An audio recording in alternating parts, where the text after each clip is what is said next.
Olá, amigos e amigas, boa tarde, ou boa noite, bom dia, dependendo do horário que vocês assistirem esse vídeo. Meu nome é Matheus e estamos aqui novamente para trazer uma opinião de esquerda de mais um tema bastante relevante para a nossa sociedade. É isso aí, professor Matheus. O meu nome é Newton, né? Como disse o professor Matheus, nós vamos tentar aqui passar a nossa opinião, né, professor? Uma opinião progressista sobre os fatos, e essa semana, com esse fato extremamente triste, né, e histórico, onde o nosso país ultrapassa 300 mil mortos. Exatamente. É a nossa opinião pautada nas notícias que estão aí. Nós não estamos inventando nada, só estamos apontando uma outra perspectiva dessas notícias. Viés ideológico, nesse sentido. Infelizmente, o Brasil ultrapassou as 300 mil mortes pelo vírus, pela Covid-19.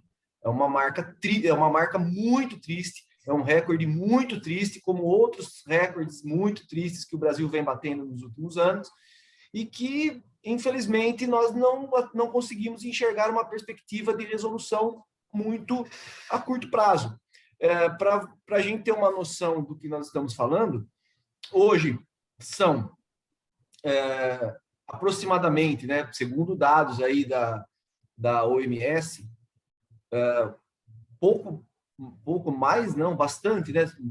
2 milhões e 740 mil mortes no mundo, sendo que desses 2 milhões e 746 mil mortes, 300 mil apenas no Brasil. Nós representamos mais de 10% de todas as mortes por Covid-19 no mundo hoje. E nós representamos aproximadamente 5% da população mundial.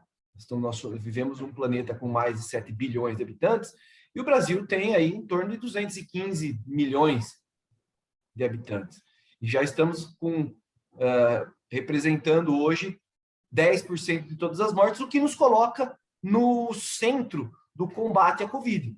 Nos coloca hoje como um problema de ordem mundial. São, como eu disse, 300 mil mortes, mais de 12 milhões e 200 mil, né, 12 milhões e 200 mil casos de Covid, né, um número bastante expressivo também, representando mais ou menos 10% também de todos os casos do mundo.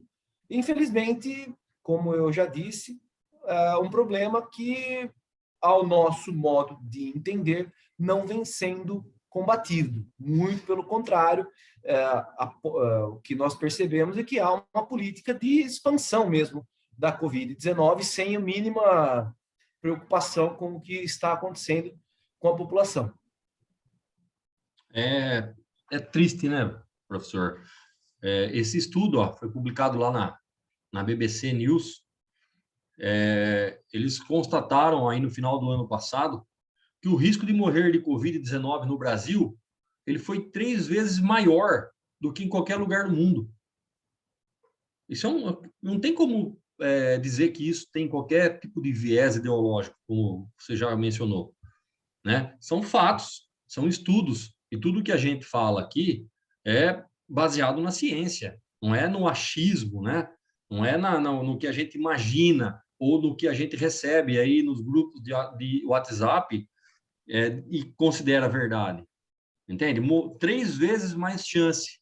E aí nos leva a refletir por que no Brasil tínhamos 3 vezes mais chance, eram 3 vezes maior a chance do que no resto do mundo de morrer de Covid. Não é pouca coisa. Se no resto do mundo já tem essa quantidade de pessoas morrendo, aqui no Brasil, pensa friamente, 3 vezes mais chance de morrer disso. Por quê? Quais são as políticas adotadas pelos governantes, né, pelo governo federal? Vocês pararam para refletir nisso já? Não é, professor? Um dado muito triste que nós temos a respeito das políticas adotadas pelo governo federal consta da pesquisa feita pela Faculdade de Saúde Pública da USP e o Instituto Conectas Direitos Humanos, em que eles analisaram, para a gente ter uma ideia, mais de 3.000 normas federais produzidas em 2020 e que apontaram sistematicamente para o não combate à expansão da Covid-19. É um trabalho bastante extenso, importante, ele foi publicado em vários sites, em vários jornais, inclusive no jornal É o País, jornal espanhol, né, mas que também é publicado aqui no Brasil, né, na sua publicação online, e que apontou, é chocante ver o que foi feito para o que deixou de ser feito, e que, na verdade, eles apontam aqui, inclusive, que se o governo não tivesse feito nada, teria sido melhor, que, na verdade, o governo federal agiu em favor do vírus. E a gente traz outros dados muito tristes aqui que indicam que isso, de fato, se fez, né, no Brasil. Por exemplo, na medida em que a maior parte dos países adotaram medidas de auxílio às pessoas, o governo brasileiro relutou. Nós podemos lembrar que no início do ano passado, no mês de março, quando a pandemia começa, os países começaram a adotar o tal do auxílio emergencial. Aqui no Brasil, o governo relutou, o governo federal relutou, o governo queria, em princípio, apenas aprovar leis que permitissem que os empregadores demitissem seus empregados, depois queria aprovar um auxílio de R$600 e a oposição acabou aprovando um auxílio de R$600 com alguns critérios. Mães de chefes de família acabavam conseguindo dobrar, recebendo R$1.200 por um período de 4 meses, né? Se eu não me engano, se me falha a memória. Lembrando que o governo queria um auxílio de R$200, professor. R$200. Teve muita briga para conseguir os 600, né? Exatamente. E o montante desse recurso aí que foi colocado na economia e que trouxe um impacto muito positivo, ele tinha a soma de aproximadamente R$250 bilhões. Então, digamos que o governo federal gastou, né, ou investiu como um auxílio econômico em torno de R$250 bilhões. Vamos lembrar o seguinte: qual é a importância deste auxílio? A importância desse auxílio é que, até então, março, abril do ano passado, a única medida que nós tínhamos para conter a expansão da pandemia era o isolamento. As pessoas não podem ficar sem trabalhar. As pessoas precisam do seu ganha-pão. Como que se faz? O Estado, por meio dos governos estaduais e federal, precisam garantir esta permanência em casa, para que as pessoas possam ficar em casa e tenham sua subsistência garantida. É óbvio que a gente sabe que R$600 não daria para nada. Ainda assim, o governo federal queria apenas 200. Aprovou-se 600, o montante de 250 bilhões. Mas veja só como que as coisas são. Estudando um pouco as medidas que o governo adotou em relação à pandemia, não precisa nem dizer descobre-se, porque está lá no próprio site do governo. No mês de março do ano passado, sem relutar nem um segundo, o governo federal liberou 1,2 trilhão de reais para os bancos. E fica a pergunta: onde foi parar esse dinheiro? Quer dizer, 250 bilhões de reais nas mãos dos trabalhadores e trabalhadoras do Brasil não podia, porque é dinheiro para vagabundo, não pode liberar, vai quebrar o Estado. Mas 1,2 trilhão para os bancos pode. E eu pergunto, onde está esse dinheiro? Esse dinheiro está na mão dos banqueiros. Esse dinheiro deveria ter sido destinado diretamente, com pouquíssima burocracia, para o setor produtivo, diretamente para os empresários, para que eles paguem a sua folha de pagamento, para que eles paguem a sua conta de energia, os seus financiamentos. Isso foi destinado aos bancos para que os bancos lucrem com os financiamentos.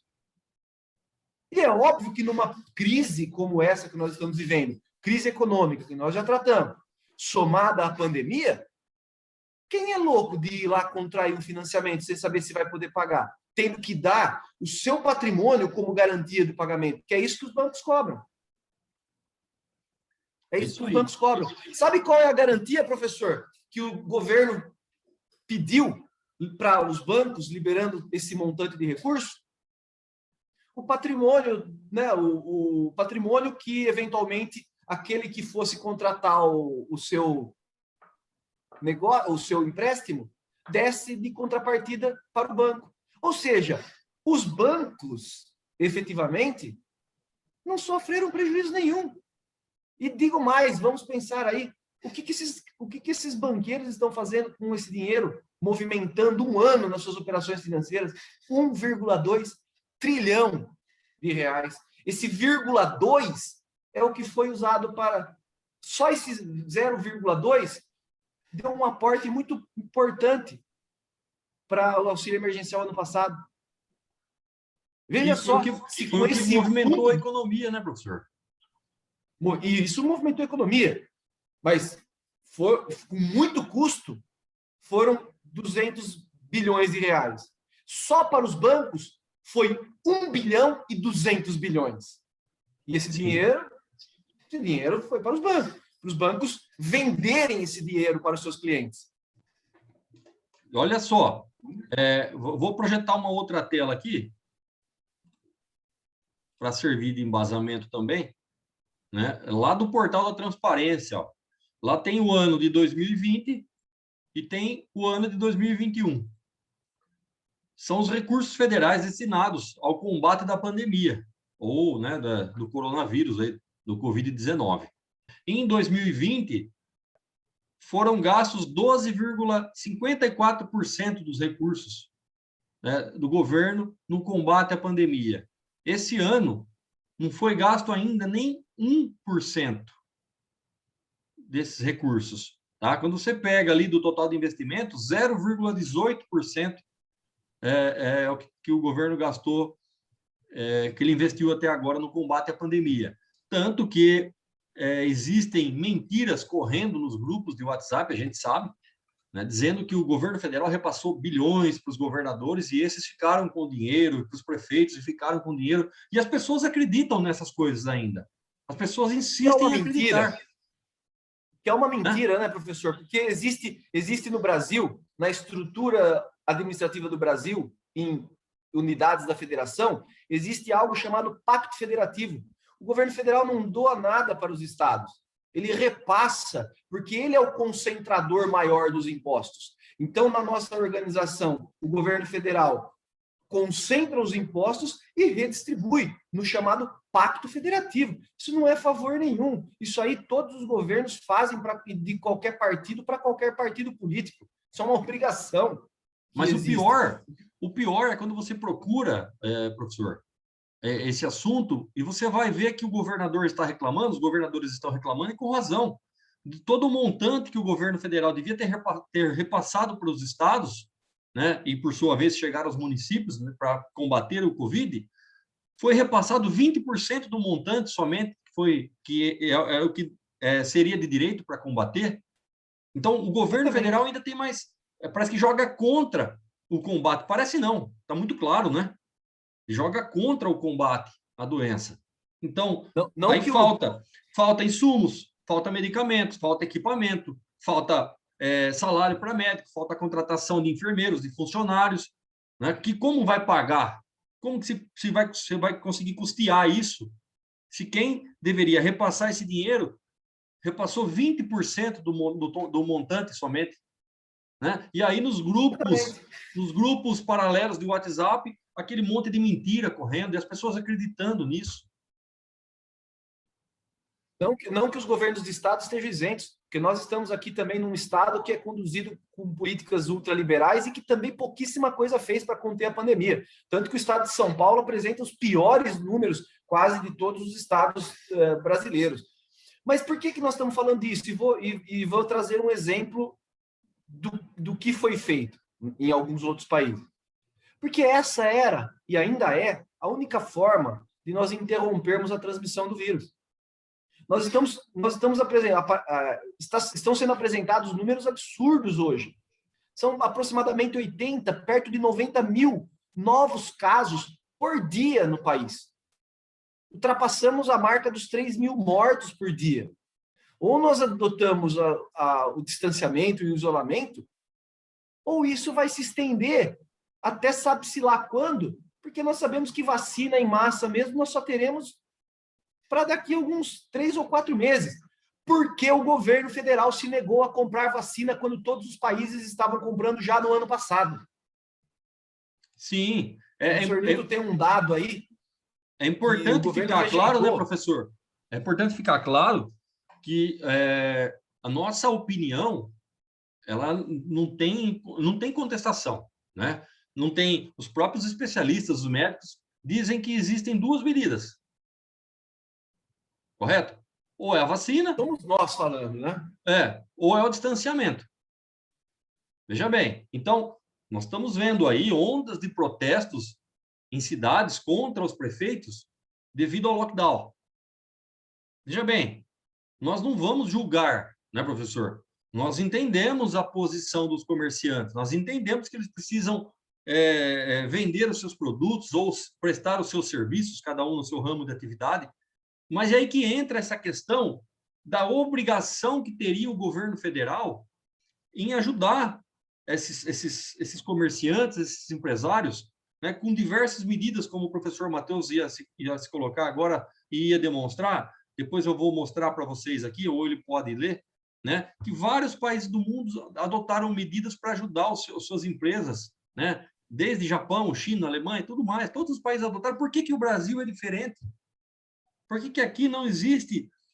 Por que o governo não adotou essa política de ajudar os comerciantes, os empresários, para que muitas empresas que fecharam, pode ser até que não tivessem fechado. São dezenas de milhares de empresas que fecharam depois do início da pandemia, que a gente sabe. Lembrando que 1,2 trilhão de reais foi liberado para os bancos. Não podemos esquecer disso.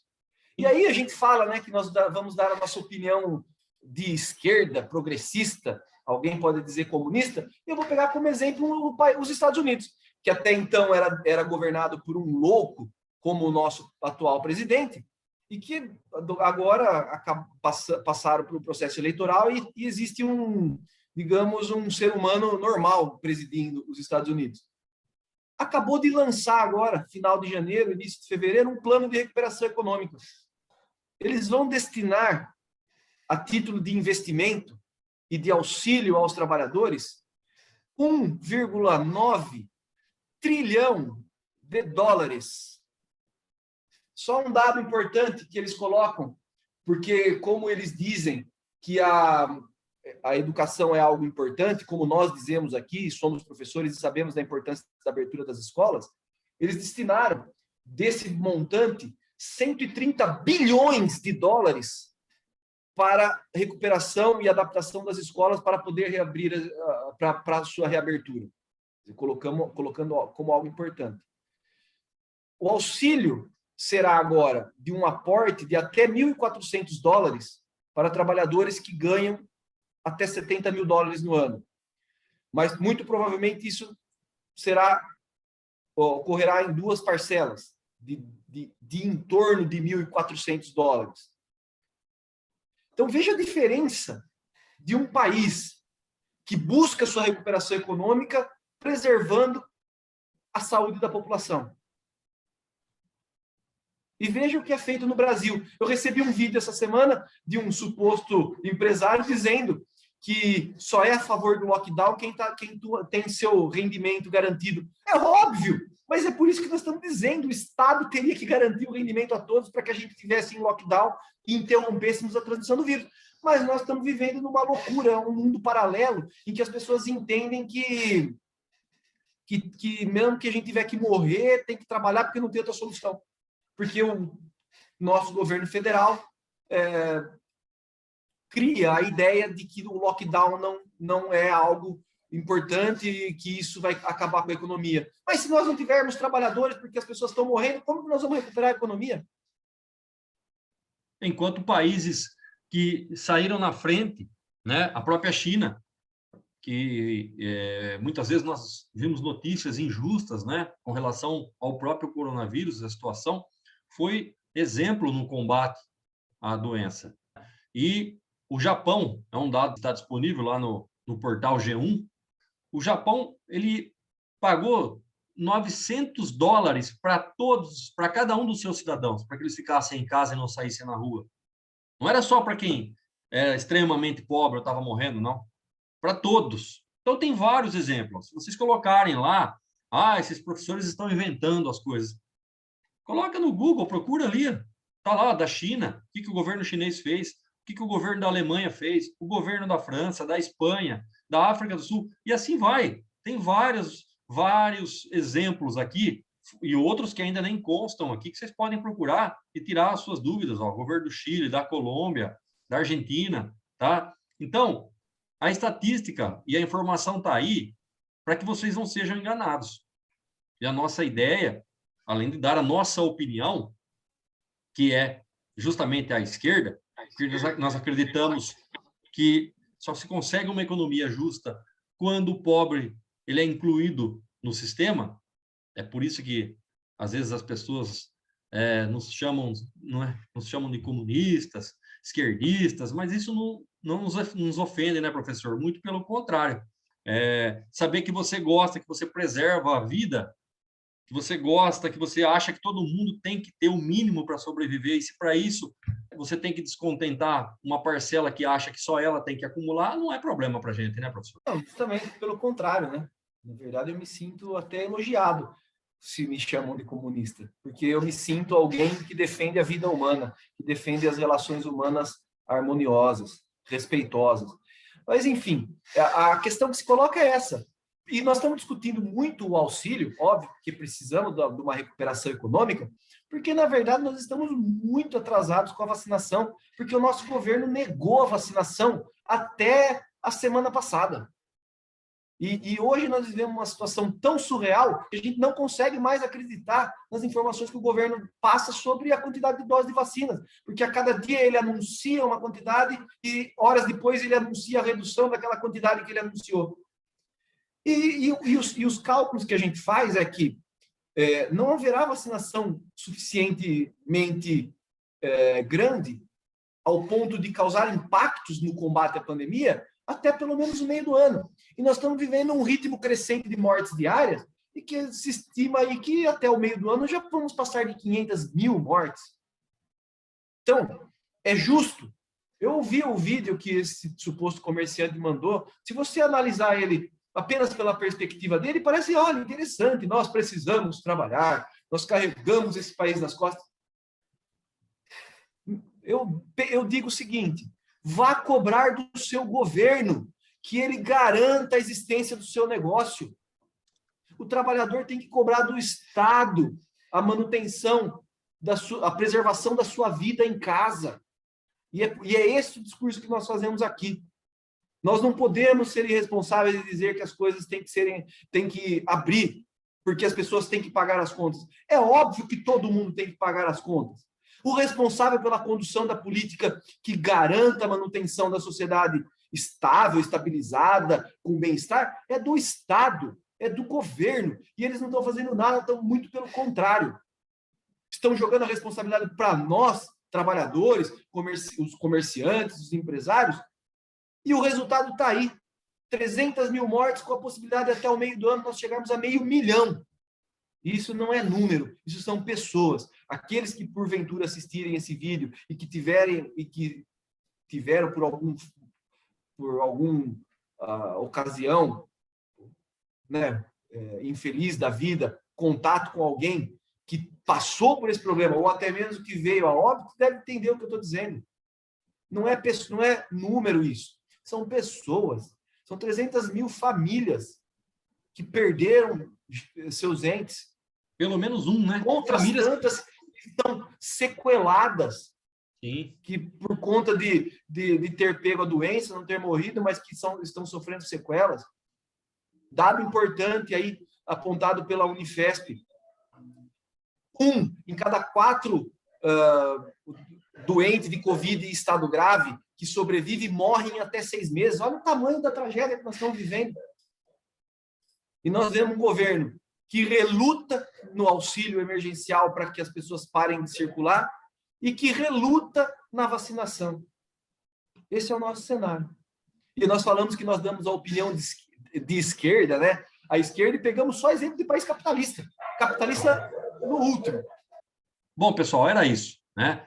Essa outra informação é para efeito de conhecimento, né, que nem todos os países estão passando por essa quebradeira geral e por esse esvaziamento da indústria nacional, como o Brasil. Isso é fruto da política que foi adotada até agora, né? Essa notícia lá da revista Quatro Rodas, ó, deixa isso muito claro. Enquanto o Brasil paralisa a produção de carros, a China volta ativa. Aí as vendas de carro lá aumentaram absurdamente. Enquanto que aqui no nosso país, nós estamos acompanhando, e foi tema de um dos nossos vídeos, do vídeo anterior. Para quem não assistiu, eu vou deixar a descrição aqui no link. Vocês podem entrar lá, clicar aqui nesse link, que vai aparecer aqui em cima, e vai ser direcionado para o vídeo, onde nós falamos da saída das empresas, né, das multinacionais produtoras de automóveis. Eu acho que nesse vídeo de hoje é somente isso mesmo, né, professor? Então, da minha parte, até a próxima. Não se esqueçam de clicar aí no sininho, se inscrever no canal e compartilhar com a maior quantidade de pessoas possíveis. Bom, por hoje é isso, esse tema que não é nada agradável de ser abordado. Talvez até por isso a gente fique um pouco mais indignado, né, nas expressões, porque não dá para a gente agir naturalmente vendo tudo isso que está acontecendo e ver as pessoas sendo jogadas à morte, na luta, naquilo que nós chamamos de barbárie. Então, esperamos que vocês que assistam esse vídeo pesquisem, entrem nos links que a gente deixa aí, para que vocês leiam essas notícias e formem a opinião de vocês também. Um abraço e até a próxima.